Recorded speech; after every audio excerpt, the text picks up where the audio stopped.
Umiinit ang sitwasyon pagdating dito sa mga PBA draft picks at marami ng mga teams ang pumuposisyon kabilang na itong Magnolia Chicken Templados. Sa ngayon, ang balita ay baka daw i-trade ng Magnolia to si Aris Dionisio dito sa Terra Firma G para makuha yung first round draft pick nila o kaya naman ay i-trade ito dito sa Blackwater Bossing. Kasi yung sa Terra Firma G palang garantiya na sa Magnolia yan mapupunta dahil baka sa Hinebra sa bandang huli ibigay.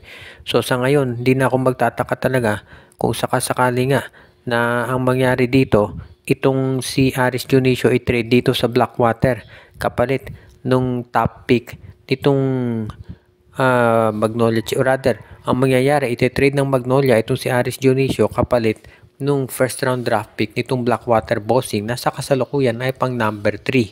So ibig niya sabihin, kapag ito yung nangyari, at least top 3 pick makukuha nitong Magnolia Chicken Templados at pwede na siguro yan. Kaya sa ngayon, alam natin na itong Magnolia, so far okay na yung ginawang move ni Coach L.A. Tenorio na nakuha itong si Javi Gomez de Leaño. Pero asahan natin na madadagdagan pa yan dahil kinakailangan pa ng ibang pyesa para ang Magnolia mas malaki ang tsansa na manalo ng kampyonato. Kaya nga sa ngayon, dito natin talaga makikita kung ano pa yung ibang strategy na pwede nilang gawin. Sa pag-trade dito kay Aris Dionisio dito sa Blackwater Bossing, pwedeng makuha ng Magnolia for example, itong si CJ Lane. Kasi kung magdedeklara sa draft si Michael Phillips, malamang siya ang number 1 pick at yan ang kunin ng Terra Firma.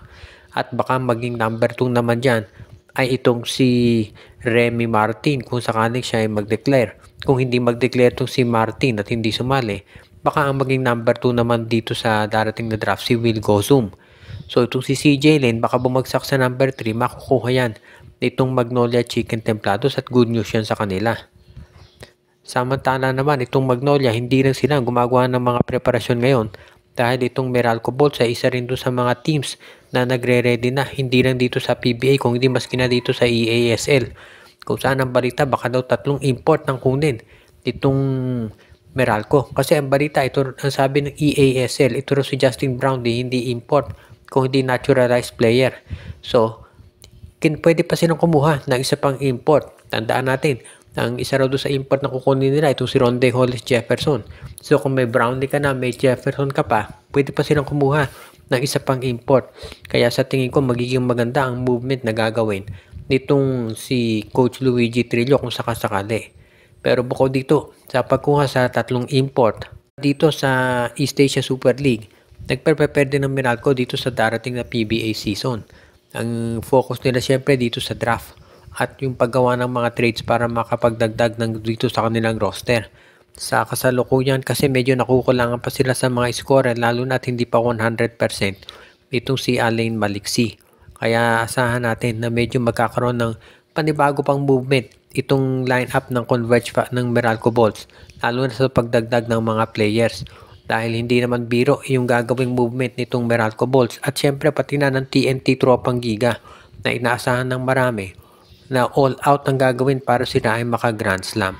Kaya tignan natin kung alin dito ang gagawing hakbang ditong TNT Tropang Giga at ng Meralco Bolts. Alam natin na to si Nenad Vucinic mahusay na coach yan kaya nga marami naniniwala magagawa niya ng paraan talaga itong pagkuha ng mga players na kinakailangan dito sa Magnolia sa Meralco. Ang tanong na lamang ay kung magkakaroon sila ng support mula sa management na sa tingin ng iba, ang priority talaga ng management ng MVP group ngayon ay itong TNT Tropa.